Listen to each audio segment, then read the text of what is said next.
Hello दोस्तों, ये सवाल दिया हुआ है फैक्टराइज का। इसका फैक्टराइज करना है अपन को, यानी कि गुणनखंड करना है।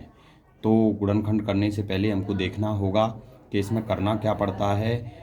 इस जो बीच में जो संख्या दी हुई है इसको इस प्रकार से तोड़ना है कि जोड़ने या फिर घटाने पर संख्या हमारी इतनी ही आना चाहिए, जो 6 लिखा हुआ है उतनी ही आना चाहिए, और उस संख्या का मल्टीप्लाई करें तो 8 आना चाहिए। यानी कि जोड़ने या फिर घटाने पर 6 ही आना चाहिए और उस संख्या का मल्टीप्लाई करने पर 8 आना चाहिए। ऐसे टुकड़े करना है इसके।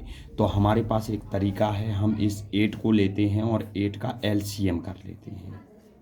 तो 8 के टुकड़े करके देखते हैं। तो 8 को हम 2 से तोड़ते हैं और ये 4 में टूट जाता है। तो यहाँ पे 2 प्लस के 4 इक्वल टू कितना हो जाता है 6, यानी इसके जितना तो आ रहा है।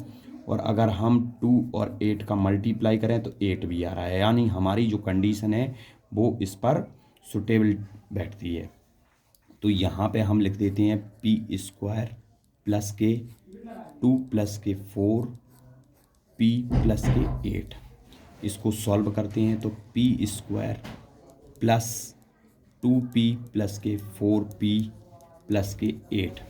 यहाँ से कॉमन लेते हैं, दोनों में कॉमन लेते हैं तो यहाँ पे p कॉमन आता है। तो यहाँ पे एक p बच जाता है, p प्लस के 2।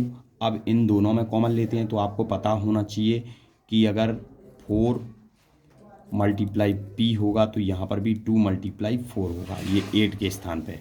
तो यहाँ पे क्या कॉमन आएगा, 4 कॉमन आएगा। 4 कॉमन ले लिया, p प्लस के 2 बचेगा। कितना बचेगा, p प्लस के 2। ये रफ पेज पे चलना है, ये कार्य को, ये इसका सवाल का हिस्सा नहीं है, बस समझने के लिए अपन लोगों ने यहाँ पे लिख रखा है। ये दोनों कॉमन हैं, एक से हैं, तो यहाँ पे अपन क्या लिख देंगे, p प्लस के 2 और एक अपना आंसर आ गया ये वाला p प्लस के 4। वैसे मुझे आशा है कि आप लोगों को आसानी से समझ में आ गया होगा।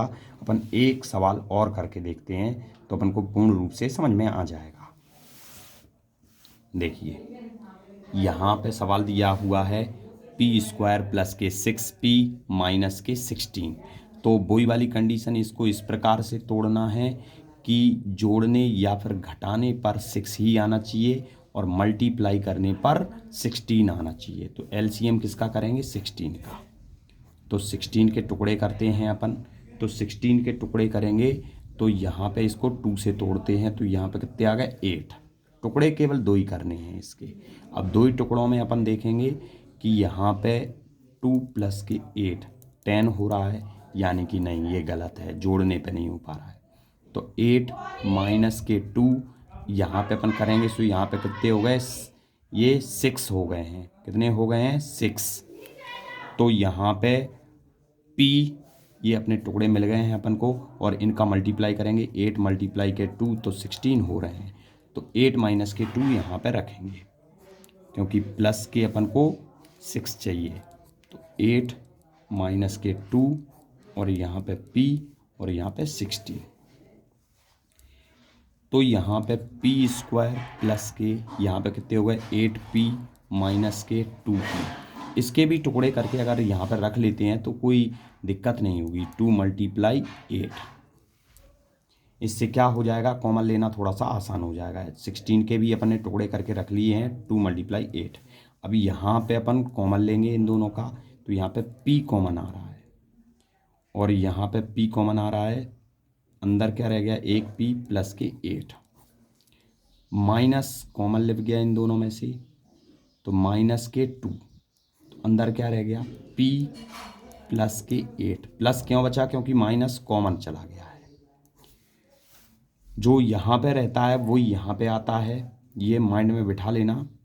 ये दोनों कंडीशनें एक सी हैं तो एक बार लिखेंगे, ये भी कॉमन आ गए। p माइनस के 2, p माइनस के 2, ये आपके। इसके अलावा आपके पास मैं 2 सवाल और दे रहा हूँ, जो 3 सवाल दे रहा हूँ जिनको आप लोगों को करके लाना है। पहला सवाल है आपका ये p² माइनस के 10p प्लस के 25। और दूसरा सवाल है, इनको लिख लेना, दूसरा सवाल है आपका ए स्क्वायर प्लस के 8a प्लस के 16, ठीक है। और तीसरा सवाल है आपका ये वाला, क्यू स्क्वायर माइनस के 10q और प्लस के 21। इन सवालों को आपको करना है और प्रैक्टिस करनी है कि हमें आ गए हैं कि नहीं आ गए हैं, और उसके बाद कमेंट्स करना। जय श्री राम।